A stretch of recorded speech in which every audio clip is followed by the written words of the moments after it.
Good morning. This is Talking Animals on WMNF. I'm Duncan Strauss. My guest today is Ronan Donovan, a wildlife biologist turned photographer. Not just any photographer, mind you, but a National Geographic explorer and visual storyteller whose work will be presented in an exhibition entitled Wolves, Photography by Ronan Donovan, opening Saturday, May 9th at the James Museum of Western and Wildlife Art in St. Petersburg. Created by the National Geographic Society and the National Museum of Wildlife Art, this exhibition will present photography and videos of wild wolves living in two very different environments, the Greater Yellowstone ecosystem in the American West and Ellesmere Island in the Canadian Arctic. In notes for the exhibition, Donovan offered this observation, quote, "The way that a culture views wolves can reveal a lot about how a society interacts with their environment. Is there a belief of power over animals, or is there a collective shared landscape? As a visual storyteller, my goal is to portray my subjects in their most authentic way by showing the challenges they face as well as the tender moments between family members," unquote. The same notes go on to suggest that this exhibition is mounted against a backdrop of wolves in North America being increasingly under threat in the wake of more stringent laws, and that humans continue to encroach on land and food resources that these animals need to survive. Clearly a wolf champion, Donovan maintains a fervent hope that his photographs will provide people with a more thorough comprehension of these often misunderstood animals. We'll discuss wolves and the exhibition, which continues at the James through September 7th. Ronan Donovan joins me in a moment here on Talking Animals on WMNF. Coming up later on today's program, I'll talk with H.H. German, the creator of Calico, the first comic book hero dedicated to fighting animal abuse. I've spoken with H.H. periodically since he launched the first Calico series nearly 6 years ago. I really think Talking Animals should spotlight and support the first comic book hero who battles animal abuse, and so that's what we've been doing. H.H. is unveiling a new edition of Calico called Calico Unwanted Men, involving a new vigilante, Pig Bath, who's gunning for very different targets than our prized vigilante who targets those engaging in animal cruelty.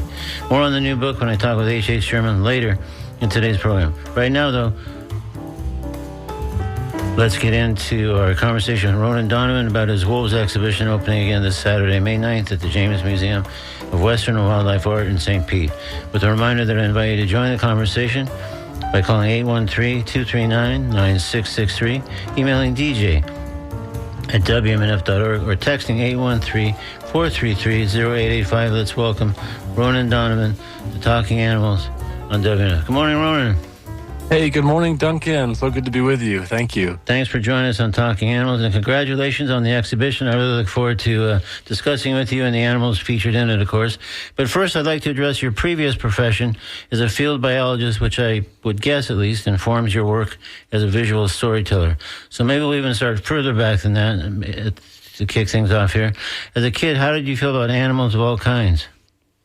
Oh, thanks, Duncan. Appreciate you being open to going back in time a bit and understanding more about what has shaped me into this work that I do now. Sure. Well, I grew up in rural Vermont, and I was just actually there visiting family. Born and raised there. I live in Montana now, but I remember just a few days ago waking up in the valley where I was raised. I was born at home to two parents who were teachers, and they left kind of the suburban life and cleared some land in rural Vermont and raised my brother and I and our dogs and cats and big garden. And they raised us close to the natural world. And so that was very informative and still is very alive in me, is that valley where I was raised in Norwich, Vermont, and just was there catching salamanders and frogs, and oh my gosh, the spotted salamanders, I love seeing them again. They take me back to my childhood instantly and connecting to something that's very old. Salamander is such an old animal in the world, and I'd lived the outdoor rural kid life. We walked 1.5 miles to the bus stop through the woods and along the brook, and unless it was below zero, we'd get a ride then, but we'd just have these adventures, my brother and I, going back and forth to school every day, and that carried on into adolescence. And I had some challenges as a kid. I didn't like to be indoors. You could imagine that upbringing is hard to rein in, so to speak, when you're in school and a boy and told to sit still, and all I want to do is run wild. And be barefoot and catch frogs and salamanders, and ended up, pushing boundaries in schools and getting suspended a lot and getting in trouble, and also trying to fit in and impress my peers. And so I started to steal things when I was 13 and ended up having 2 felonies and 4 misdemeanors for theft. And it was all just trying to fit in. I wasn't selling the stuff. It wasn't monetarily motivated. It was all around trying to fit in. And there's this notion, especially with young boys, of we used to have initiations and rites of passage throughout our lives as humans, and that kept societies and individuals whole and in service of something bigger than themselves. And in the modern world, the absence of that, it seems that, especially boys, we self-initiate, which means we kind of create our own brushes with death and danger. And sometimes it's literal and sometimes it's metaphorical, but that was something that I was seeking. I wanted to change in my life. I wanted the world to be different around me. And so I sought that out in this way that wasn't ultimately, accepted in that community. And luckily, my parents and some other mentors, they saw the humanness in me and the beauty that all humans have, and they sent me to the wilderness. And I had my own kind of, held rites of passage with an organization. And I had my 14th birthday there in southeastern Oregon, was there for 2 months, and that changed my life, and that the wilderness brought me back to myself. Sounds like the wilderness is kind of a theme, though, throughout, really. Being outdoors and, exploring the wilderness and animals and whatever animals happen to be there. Do you think, actually looking back, as you think about it now, Ronan, that perhaps being in a rural area cultivated kind of more of a sense of you feeling like I'm going to try to get some attention or try to fit in here, and maybe that's why those crimes were committed and the other things that maybe sent you off to the wilderness in Southeast Oregon? Yeah, I think it's a very human thing. I think of inner city teens, I think of gangs, I think of this desire to belong and to be kind of part of a community, a band, a tribe, which is very human. I think of the human animal as something that we in the modern world, and I say that, the last, let's say, few thousand years of trying to separate ourselves and religions telling us that we're different and we're not part of nature. I think that there's still this ingrained animal instinct that we have to be human and to belong to something. And whether it's rural or urban, humans, especially young boys, again, I keep harping on that, but they seem to seek it out no matter what's around them. And in fact, there's an intactness in the young people that are rebelling against schools system and these structures that don't necessarily make us healthier or more whole. They fit into a bigger story around economics and capitalism and work and money. But ultimately, I think the modern world is realizing, at least a part of the modern world is realizing that we need to actually nurture young people, and we need to actually lead to healthy, whole adults that are in service of, more than themselves or more than a career. And I think that being in a rural area, there's still a lot of that intactness, even if it's distant.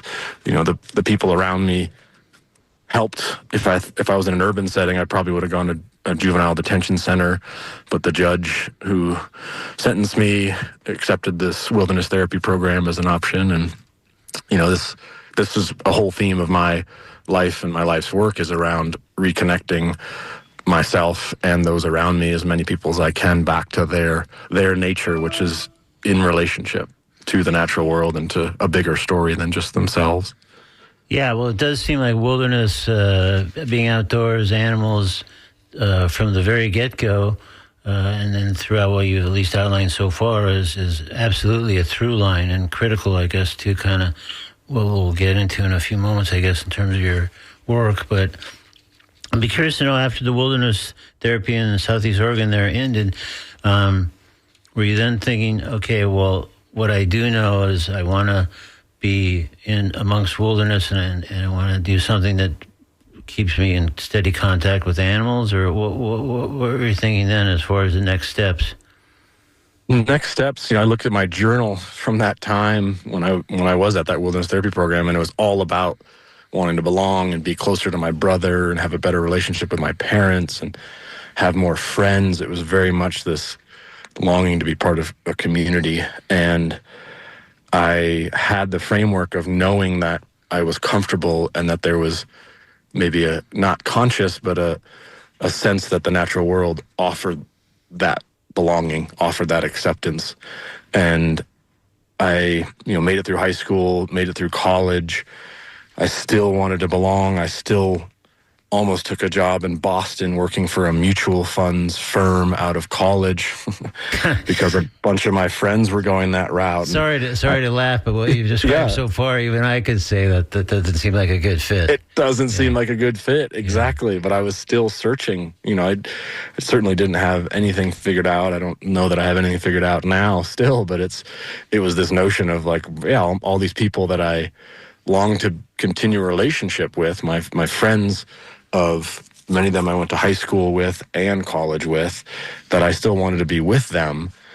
And they were going to the city, and I bought a brown suit and some shoes that gave me blisters, and I walked around Boston to the 2 interviews and just could not imagine being A, in a city, and B, indoors all the time. And the rhetoric was, in 10 years you'll be set up and have a good family and a good career. And I was offered both jobs in the following months and turned them both down, and just there's this loud, very present part of my body that was just, there's no way that would work. And I went into the lobster industry in Maine for 7 months right out of college, and I'm grateful to have had that time, that flexibility, to be able to pause from the kind of restless pace of school and career and the idea of what your future holds at that age. I was not ready to understand what that meant. And then a friend told me about these, and this is for listeners too, young people out there. A friend told me about an organization called the Student Conservation Association, and they offer trail crew placements where you go to a national park or federal land and you work on trails for a month or 3 months in the summer in between school. And then they have internship placements for high school or college, and I was post-college at this point. And there was a series of internships that I applied to. One of them was working with spotted owls in California for a PhD student who was monitoring their nesting success. And that was what I ended up getting, that position, and drove out to Yosemite and started this path that I'm on now, continuing from my childhood, which is being immersed in the natural world, learning, and also the interaction between, human, myself, the greater world, as well as the natural world. Exploring that, and science was my entry point into that. Yeah, it sounds like lobster action in Maine and the spotted owl helping with the research there in California that the PhD student was working on. All sound so far, and again, I've only known you 5 minutes, but it sounds like a much better fit than mutual funds and putting on your brown suit and going to the city and trying to see what happens there. Oh my God, yeah. I mean, a brown suit. I don't know what I was thinking. Maybe just like earth tone or something. But well, even if the suit were a different color, I don't think that would have been the best fit for you as you recount this stuff now. Yeah, definitely. Yeah, it was an interesting. So grateful to have that time to pause. I recommend that to young people whenever they're able to now, and parents, to offer that to their kids, as much as it seems counter perhaps or hard to say, take a gap year. I think it's becoming more popular in that adolescent world in the United States. It's very popular in Europe, but just to allow for that pause, especially out of college, it's a very intense space to be in, to leave home for 4 years and then to go off and try to figure it out. And there's a negative stigma around coming home during college or after college. To take that pause, there's a sense of what's wrong with me, or a sense of parents that they want to push their kids out into the world quickly, or that's what they're supposed to do. But gosh, hold on to your family, hold on to your kids as long as you can, not in a way of coddling, but in a kindness of letting them know that they can always belong, they can always come back home. And the absence of that, it pushes people into, I think, these career tracks that can really lead to some unhealth, some unwellness in disconnection from themselves and feeling like, oh, I have to do this thing that doesn't actually feel good or right in my body or my mind. And I had that time to pause. Went to California. It was also the time when I picked up a camera for really the first time with intention. Was that Spotted Owl project. I bought a film camera on eBay for like $400, a couple lenses, and was photographing slide film. This was would have been like 2005 or 6 out of college, and really just became enamored with documenting what I was seeing in the natural world and photographing both landscapes and wildlife, and had some great mentors out there. Ansel Adams being an inspiration, and his gallery and his work being there, and his mentorship even long after he's passed. But that presence, and then a good friend, Mike McDonald, who was a spotted owl researcher and still lives out there and was really advanced in photography and taught me a lot. And so I just started that path of side by side collecting data, but then collecting art and beauty in the form of images alongside the data. So even early on, those were sort of parallel pursuits for you, it sounds like. Yeah, at least out of college, I didn't really have a sense. I'm still barely even accepting the idea that I could be an artist or that what I create is art, because I feel like so much of it is I'm just documenting what's there. I'm not creating a spotted owl or the scene necessarily. I'm just happen to be standing in the right place and manipulating a machine and clicking a button. And I do think that there's an art form, is of course, to it, and I'm accepting that that's partially where I'm at. And I'm wearing a scarf now, which I feel like artists all have to wear scarves, and that's new for me. But it's this that's interesting a signature element, I guess. Right? Yeah. Yeah.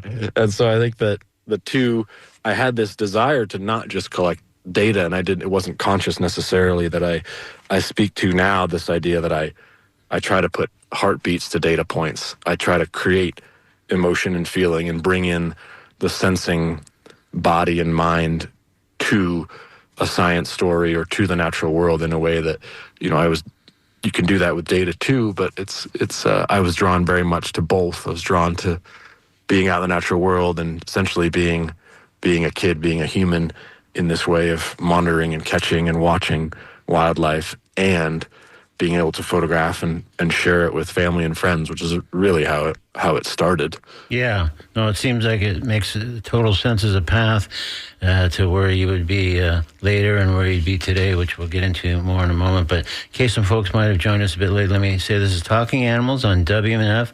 I'm Duncan Strauss. If you just did tune in, my guest is Ronan Donovan, a National Geographic explorer and visual storyteller whose work will be presented in an exhibition entitled Wolves, Photography by Ronan Donovan, opening May 9th, that's this Saturday, at the James Museum of Western and Wildlife Art in St. Petersburg. If you'd like to ask Ronan a question about his exhibition, about his journey that we just been discussing a little bit about wolves, about photography, about related topics, please call 813-239-9663, email dj@wmnf.org, or text 813-433-0885.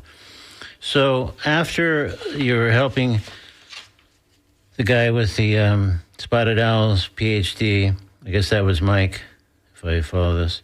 Mike was just one of the field assistants like me. Susan Roberts was the woman who was doing the PhD. I wasn't clear on that. No worries. Gotcha. Okay. Mm-hmm. And so then you picked up the camera at the same time you kind of picked up the gig, and then were you still doing other kinds of research or field biology once the work on the spotted owls had been completed? Yeah, the spotted owl work was seasonal. It was maybe 4 months in the summer.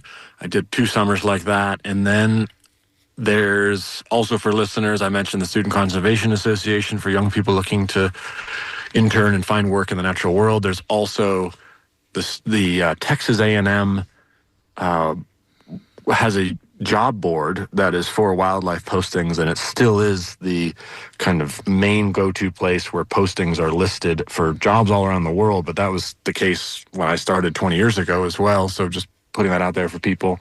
I applied to like 10 different internships all around the country and various things, and one of them was marine mammal observer, which was pretty vague, and applied to it and got that job. And what that was, and still exists, this job is, I haven't engaged with it for 10 years now, but it was working on seismic survey ships that were mapping deep water seabed to look for oil and gas deposits, and they needed to have observers on board to watch for whales and dolphins and turtles as part of regulation to minimize the impact on those species. And it was an interesting job that, is part of my path and journey, and I'm grateful for it. But it was also hard, at odds with a lot of kind of how I think of the world. It's very industry based and extraction, and it was pretty intense. Just take a helicopter out to an oil rig and refuel, and then go another 100 miles offshore in the middle Gulf of Mexico or all around Africa. But it brought me to some really wild places, and it paid for a lot of my camera equipment early on when I was still just an enthusiast, and allowed me to spend 3 months in East Africa after doing a job in Mozambique on a ship. And so it was this interesting experience of, I'd work for a month or two at a time on a ship, and then I'd take a month or two off and be able to travel and again have this time or this pause from the pace of traditional modern work of 9 to 5 and 2 weeks vacation like it is in the U.S. Right. So there was kind of always a fundamental sense of wanderlust, it seems like, that was driving you. So even when you had these cool gigs or opportunities, you would take them, and those often would hook into your interest in the wilderness and animals and stuff. But sometimes when they came to an end, then it would give you even more chance to travel and take photos and explore more of the world. Let me, looks like we have a caller here that has a question for you. Let's get them involved. Hi, you're on Talking Animals with Ronan Donovan. Hey, yes, this is your weekly call from one of many listeners who realizes this is the best nature and animal show on the planet. So thank you, Duncan. Wow. Okay. Well, whatever you're going to say after that is going to be freighted with significance, I'm sure. But no, I hear you. I used to do somewhat what your guest is doing, and it was motivated in part by growing up in Pinellas County and seeing that the trend line for the human species was to create anthropogenic mass extinction and murder everything I love. I always loved the non-human world more than the human world. So back when it was film cameras, super heavy, super expensive and hard to use, like the Nikon F8 and stuff, I would travel the world expressly to document the last great places, the last pristine places that humans hadn't ruined, the last animals of a certain species that were being hunted down. I didn't realize at the time that entire ecosystems, such as the Gulf of Mexico, would be destroyed. And I wanted to ask you, in seeing all this incredible stuff, and then maybe you've gone back years later and now it's been turned into a tourist resort or a waste dump, how does it feel emotionally to see the beauty of the non-human world, document it, and then watch it be desecrated? Yeah, such an important and powerful question, and thank you for to Thanks for your question.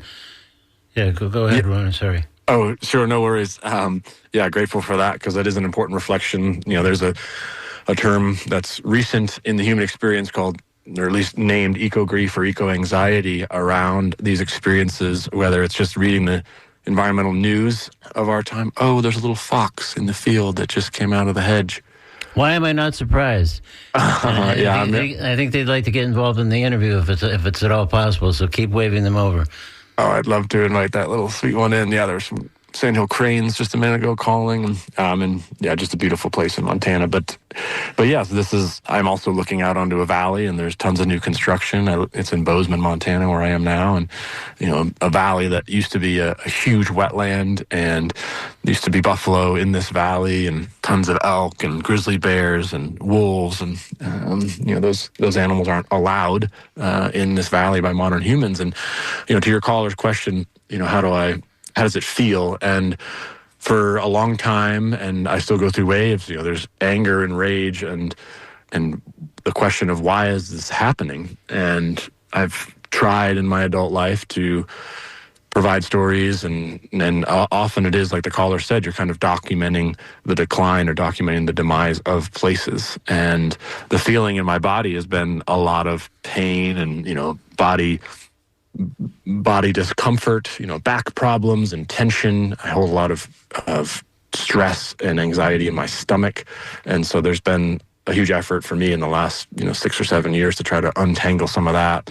A beautiful book called The Body Keeps the Score that speaks around trauma and how it lives in the human body, whether it's experience that you've had in your life in the past or inherited trauma from your parents or the trauma of the natural world that's happening around us.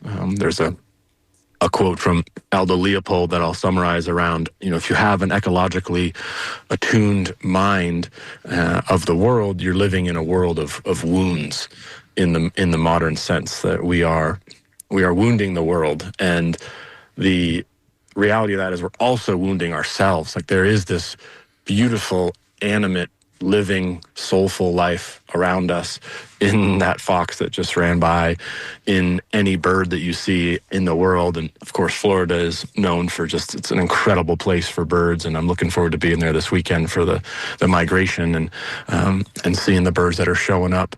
And I think that this is the work that I'm interested in now, is around how do, I can't control anybody else in the world, but how do I connect myself to the natural world more?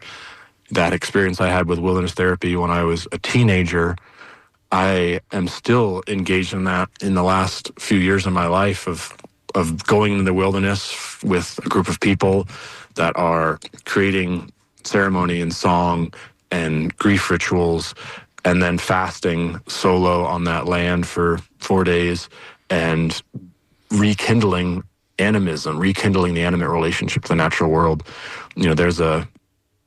I come from the science background and evolutionary history, and that has been my gateway back to reconnecting to the natural world as a human animal. And it totally makes sense to me from that evolutionary standpoint that what fed us, nourished us literally and spiritually or communally was our relationship to the natural world as a human animal. I spent a year researching chimpanzees. They have culture, and they have rain dances they do before it rains. They have all of they have all of these ways of communicating that we don't even understand yet, that keeps them healthy and keeps them not in states of restless anxiety that we see in the modern world. Young people and adults are very anxious, and I think that is because we're disconnected from the natural world, which means inherently we're disconnected from ourselves. And so it's a very important question that the caller asked, is how does it feel? And it's something that I would extend to the rest of the listeners and again invite them back in to animate relationship. There's somebody brought into my life in the last few years, and there's a book called Braiding Sweetgrass that speaks to this too, but every human comes from a lineage of animate relationship to the natural world. There's people say indigeneity or natural people. Every human alive today, whether it was thousands of years ago or are currently still in contact to that relationship to the natural world, all of us came from that. And if which it makes sense to me, if I truly believe in that, then it means that is a human right to be in relationship to the natural world in a way where we create song and ceremony and sacred places that we hold to be important. And I think that we're still doing that even in this modern fragmentation and disconnect from the natural world. We have places like Yellowstone or national parks or wilderness areas that we set aside. We kind of think of it as recreation still, and people recreate and they love to go to the beach and they love to be in contact to the ocean, that to me is still that animal instinct of being in contact with something that is a bigger story, even if we're not consciously thinking about those places as sacred or thinking that we could create song and ceremony and have our food come from those landscapes, because they still do. We just don't necessarily have that direct relationship.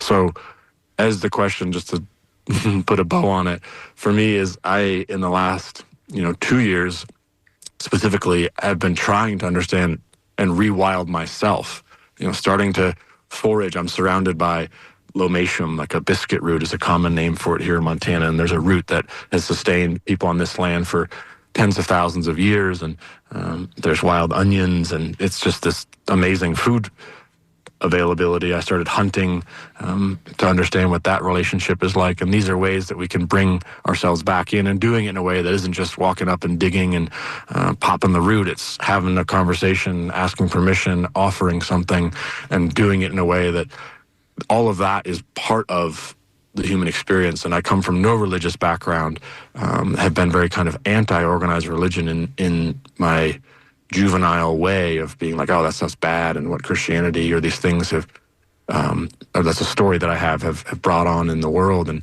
now it's, how do we bring back a spiritual relationship to the natural world that is very human? All right, well, I have some follow-up questions to that. I'm going to steer us back a little bit towards photography and the exhibition before we get too close to the end of our time here, but we do have another call that I'd like to get involved first. So, hi, you're on Talking Animals with Ronan Donovan. Hello, it's you. Oh, okay. They were holding for a bit. Maybe they're no longer with us. But feel free to call back 813-239-9663. And so you mentioned the chimps, and I was kind of going to ask about that anyway, because you already in our conversation mentioned a number of animals and critters of various kinds that you were involved with or interested in or helping study, etc. But I noticed, at least on your website, there's really only just two animals. There's chimps and there's wolves. So I'm curious, we'll get into wolves obviously in a moment since that's the exhibition. But what is it about chimps that did or still does speak to you in a certain way that makes them kind of stand out, it sounds like, amongst the various animals that you've been involved with, officially or unofficially, in terms of studying or being out in the wilderness with? The experience I had with wild chimps in Uganda, in a place called Kibale National Park, it was another one of those formative experiences that sent me on this path that I've been walking. And what that path is this idea of being invited into a wild group of animals, a wild family. This is a research study group of chimps. They'd been habituated for decades before I arrived, which means that you can show up into the forest and follow them day after day, week after week, month after month, every day, and they will go about their business without being affected by you. They'll, take a nap 20 feet away, and you can walk around, and they're undisturbed, and they go about their lives without feeling afraid, which is such a rare opportunity in the modern human experience, to feel like you're part of something in the natural world, to feel like you're being invited in. And I had, this powerful experience with a group of male chimps. There were 3 of them, and they were walking along this path in the forest, and they were heading to the edge of the forest, and they veered off into the bush, and I was the only human with them, and went into the bush with them, this thick kind of brush, and they were just sitting there, and I was confused. They weren't really doing anything, but they were looking out, and eventually I heard a few minutes later the voices of 2 men that were coming from the village to go to work inside the national park, which is a normal thing for those men to do, and the chimps don't know those men, and so they wanting to hide from them because they have a territoriality similar to humans. There's in-group and out-group. There's a tribalism to their acceptance of each other and of humans. And so I realized as these men were walking by in the path, they had no idea we were there, that I was hiding with chimps from my own kind, that these chimps accepted me for who I was and as I was, and there was this kind of momentary feeling of belonging. And then we walked to the edge of the forest, and the forest ended. There was a strict line where you could have a foot in the forest and a foot in a tea plantation. And I felt this longing to serve these chimps that accepted me for who I was, and to tell stories around the challenges between the relationship to humans and chimps. And that was my introduction to National Geographic magazine was the work that I did with those chimps. I was using photography as a research tool, and I was climbing trees as part of that research to be up high in the trees with the chimps. And those images were my entry point into National Geographic, which set me on, again, this current path that I'm on. So I have a lot of gratitude to the chimps and to the Richard Wrangham, who was the researcher that invited me in, and to just that experience that I had for that year living in Uganda. Wow, that sounds amazing, and I could see why that would have a significant impact on you. Sounds like that kind of spun you off into yet another significant direction, which you're now pursuing. This is Talking Animals on WNF. I'm Duncan Strauss. I'm speaking with Ronan Donovan, whose work is showcased in an exhibition entitled Wolves, Photography by Ronan Donovan, opening May 9th to Saturday at the James Museum of Western and Wildlife Art in St. Petersburg. You're invited to join the conversation. Please call 813-239-9663. Email dj@WMNF.org or text 813-433-0885. So I think... Hi, you're on Talking Animals with Ronan Donovan? Hi, can you hear me? Yeah, go ahead, please. It's you. Yeah, I just wanted to say thank you so much for your guest today. Ronan, I really appreciate hearing what you have to say and your perspective. I really needed to hear those wise, healing words today about animals, and I just thank you so much. Oh, I so appreciate the recognition of that, and I think it speaks to the longing that we all have to connect and to heal and to, you brought up the idea of wisdom, and I don't know that I have any. I feel like I share what I've learned from other wise beings, whether it be animals or elders that I've engaged with around the world.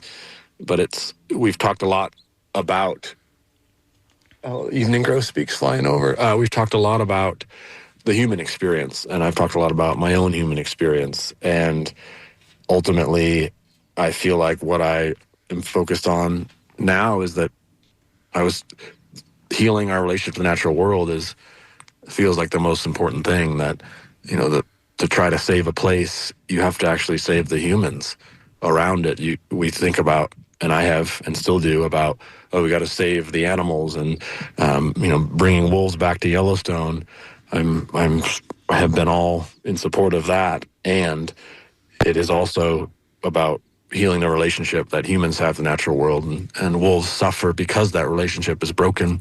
There's a lot of wolf hunting, and a lot of there's people that have license plate that say wolf hater in Montana, and they hunt wolves out of hate and spite. And I think that's there's an unwellness to that. I don't know that it's healthy to hunt something to kill something you hate. I kill elk and deer, and I eat them, and I certainly don't hate them. I love them, and I do my best to honor them each meal and at their death. And it's still, I feel grief in that of taking life. But I think that, we've talked a lot about humans, and that's important, because ultimately we are holding this power of dominance over the natural world. And again, it's not necessarily to our long-term benefit as a species to do that, and even our short-term benefit. There's an amazing study that was looking at post-traumatic stress that people experienced in the wars of the early 2000s in the U.S. soldiers, and they came back and went through traditional means of healing, Native American means of healing. These were Native American indigenous soldiers that went, and they had a 70% improvement rate in their symptoms. And then the contrast was non-tribal members, so European or other descent in the United States, and they went through talk therapy and maybe some EMDR, like rapid eye movement, and also some medication, and they had maybe a 40% increase in their symptoms and healing. And then they put the non-tribal members through their ceremonial sweats and fasting and song, and they had the same 70% improvement. And what that speaks to is indigenous cultures are in contact with the natural world and the healing ability of the natural world in a way that it benefits all humans, because we all came from that. And for us to just focus on saving a place if we're not focused on healing the people around it, I don't believe that it will have the long-term outcome of actually saving the place or the species, if that is in fact the goal. Wow. Okay. Well, that's really a cool, complex response there, Ronan, and a lot to chew on. So sadly, we're kind of nearing the end of our time. So I do want to ask a couple of quick questions, if I can, about the exhibition, just since that's kind of what ostensibly brought us here today together. What kind of reaction would you hope visitors to this exhibition? Again, it's titled Wolves, Photography by Ronan Donovan, and it's opening this Saturday at the James Museum of Western and Wildlife Art in St. Pete. What kind of reaction would you hope visitors to this exhibition would come away with? How would you like to see their perception of wolves be changed, for example? I bring people in with wolves and the kind of mystique and the power that wolves have on the human psyche. They're the first animal we domesticated some 30,000 years ago in Eurasia. We have 90 million dogs, which are wolves in the United States, and the relationships of us with dogs is so deep, and I'm sure your listeners who have dogs understand that relationship can relate. And so people get drawn in to the name wolves, and then they get to experience in the exhibit two very different modern human relationships to wolves. One in the Yellowstone, which is still unfolding. There's conservation, and there's love, and there's success, and there's also hate and challenge and conflict moving forward with that relationship. And then they get to experience wolves in the Canadian Arctic, which are alive today and now, and there's a modern relationship there in the sense that it's like going back in time, where wolves are curious to humans and they want to seek out connection. And my experience with them there is they want to play. They're curious. They try to steal stuff from me to play the game of keep away, which I'm sure many of us have played with wolves, or in the form of dogs, or with each other. So people, when they experience the exhibit, my hope is that they come away with a curiosity of their story around wolves, that maybe they're scary or fearful, or that they're gonna get you. There's a lot of our myths and stories around wolves. But they could come away with something new and different and curious, and realize, especially with the Arctic wolf images, that wolves are these wild teachers that are there waiting for us to remember to come back into relationship with them. Well, that seems like a noble goal, and hopefully realized when people do come to visit the exhibition. So again, we've just about reached the end of our time, but we're speaking with Ronan Donovan. And again, his exhibition opens this Saturday, May 9th, at the James Museum of Western and Wildlife Art in St. Pete. And again, it's entitled Wolves, Photography by Ronan Donovan. And Ronan, thank you so much. And again, you can find out more about his and see some of his other work, including some of the chimps work we talked about, on his website, ronandonovan.com. Ronan, thank you so much for joining us today on Talking Animals. I really enjoyed talking with you, and it sounds like it's been quite a journey that continues to this day.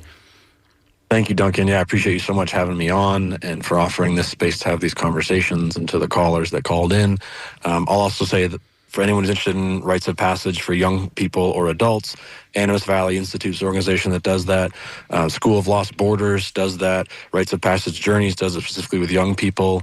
Books Braiding Sweetgrass, or anything by Martine Prechtel or Bill Plotkin or Francis Weller or Robin Wall Kimmerer. Please seek out those wise opportunities. But thank you again, Duncan, for this time. Appreciate it. Thank you again. Take care, Ron. Thanks again. You too. Bye-bye. Bye.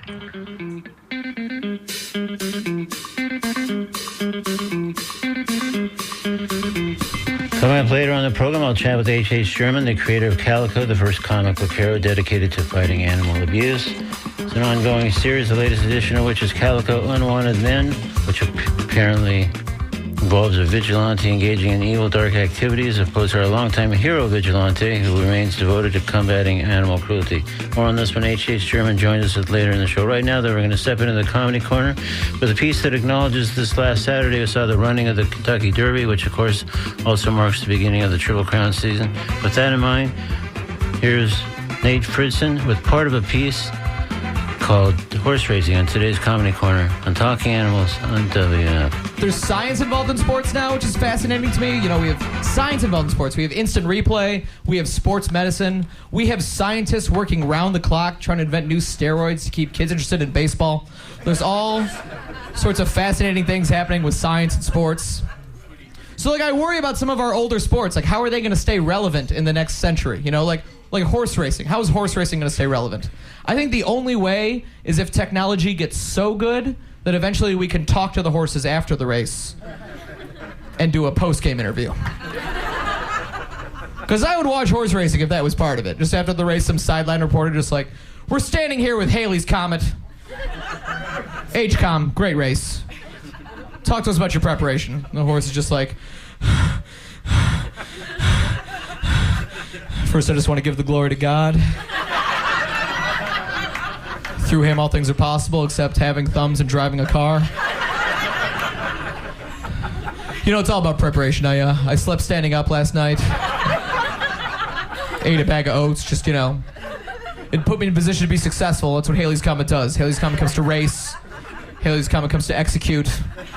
Haley's Comet comes to refer to himself in the third person. That's just Haley's Comet being Haley's Comet. You can't stop Haley's Comet from doing Haley's Comet things. The reporter's like, fascinating. Talk to us about turn 3. That's where you really took control. That was Nate Fritzen. In today's Comedy Corner was part of a piece called Horse Racing, taken from his album Best Guy So Far. Now it's time to hear from H.H. Sherman, the creator of Calico, the first comic book hero dedicated to fighting animal abuse, about a new addition to the Calico canon. Here's H.H. Sherman back on Talking Animals on WN. Good morning, H.H. Good morning, Duncan. Thanks for having me. Welcome back to Talking Animals. Great to talk to you once again. Absolutely. Thank you so much again. We have a new book out. Yeah, we'll get to that in one sec, but I was just thinking, for those listening to who may be hearing about Calico for the very first time, maybe you could give us a brief overview, starting with what prompted you to create Calico to begin with. Sure. I'm a former boxer from the Bronx here in New York, and, I've always loved animals, had some encounters early on with people abusing them. And, I married both my passions, the arts, comics, and fighting animal cruelty, and created Sigma Comics back in 2020 during the pandemic. And, it was a passion project that now just continues to grow and grow, and we love it, thanks to people who love animals. That's great. And how many elements or additions are there in the Calico series at this point, H.H.? Sure. Well, we have 20 issues of the comic book, and this latest book, Calico Unwanted Men, collects issues 15 to 20. So with the three trade paperbacks, Calico Street Math, Calico Morality Play, and now Calico Unwanted Men. We have 20 issues. Wow. That's building up quite a collection there, the Calico collection. People love Calico, Duncan. They love the guy who goes out there and gets those animal abusers. Everybody loves Calico. Yeah, it's hard not to respond to that way, as we have from kind of the first moment that we heard about this. So before we get into the new entry to the series, maybe you can describe the kind of reaction that Calico has elicited. I know you just said that people love Calico, but whether that's in the comic book world or a comic book convention specifically, or in the animal welfare world, what kind of response has Calico generated over these last few years since you first introduced it? It's incredible, and it's a great question. So, years ago, you could find comics anywhere, right? You can go to grocery stores, pharmacies, gas stations, anywhere, really. Nowadays, the only two places to really get comics is conventions and comic book shops, right? So in the comic book conventions, the Comic-Cons, we are undisputably the best-selling title because we sell out everywhere we go. We're the only one that really does that on a consistent basis, and that could be confirmed by all the main showrunners, Reed Pop, Fan Expo, all the big Comic-Cons. And it's funny, we're doing radio, but if you see the videos of all the people who are interviewed when they purchase our products, it's incredible. If you go to any one of our Kickstarters, we always have a little video of people reacting at the convention, so you could see a tidbit. And it's just dozens of people loving Calico. People just love animals, and they really hate when there's people who abuse them. And this time, for the first time ever, really have a hero for animals, not just people. And you made reference to Kickstarter, which I was going to bring up, because one notable thing about sort of the Calico series, and correct me if I'm wrong, HH, is that each step of the way in launching the new book, the new edition, the new part of the series, or whatever it might be, there's been a Kickstarter where people can sort of get involved and obviously help support the effort and then be sort of, directly participating in the launch of whatever that new edition is. Absolutely. Crowdfunding is a very intimate way to support a company, especially an indie company that has a mission. And it really ties you closer to the brand, the mission, and, get a lot of great fun perks that you otherwise would not get if you just simply buy a comic on a website or at a trade show, right? So here you can support a crowdfunding campaign, and every time you hit what we call a stretch goal of achievement in the campaign, we're able to open up new perks. Those may be stickers, posters, huge prints, comics, all sorts of great things that we achieve together as a team. That sounds great, and it is cool to sort of have ownership as the next Calico comes down the pike. Absolutely. Calico Unwanted Men. Right now on Kickstarter, if you do a search on Google, it'll tell you that the story features the vegan anti-hero, Calico, by the way, the first vegan anti-hero, who fights against animal cruelty, is facing off against Pigbath, a vigilante killing police officers in New York City. And it says here that the narrative pits Calico against Pigbath, with the former's focus on animal rights, clashing with the latter's violent anti-cop rampage. And we really think Pigbath is sort of a villain and anti-hero of the times. There's a lot of sort of police misconduct and sort of tension between people and the police. And we thought, wow, what a great clash that would be. Two guys that are anti-heroes. One who really dedicates his life to animals and really isn't into people, and another one trying to fight for the people against, authorities that are doing bad things. So I think it's going to be a really big, impacting story. People are going to love this one. Yeah, well, that's... It sounds like this is the first time we've got almost sort of dueling vigilantes, if I understand this correctly. You got that right. It's a very rare thing happening in comics. It happens with Marvel and DC, with Marvel, with Daredevil and the Punisher. They're two technically vigilantes, but they have an interesting relationship. But this one is it's going to be way more intense because Pigbath is really adamant, just like the Punisher, I guess, against fighting for his cause. Whereas Daredevil is sort of a boxer type of guy who's very high ethic. The Calico, both of these guys are vigilantes. So it's going to be interesting to have this unfold in the Sigma Comics universe here. People are loving it. That's great.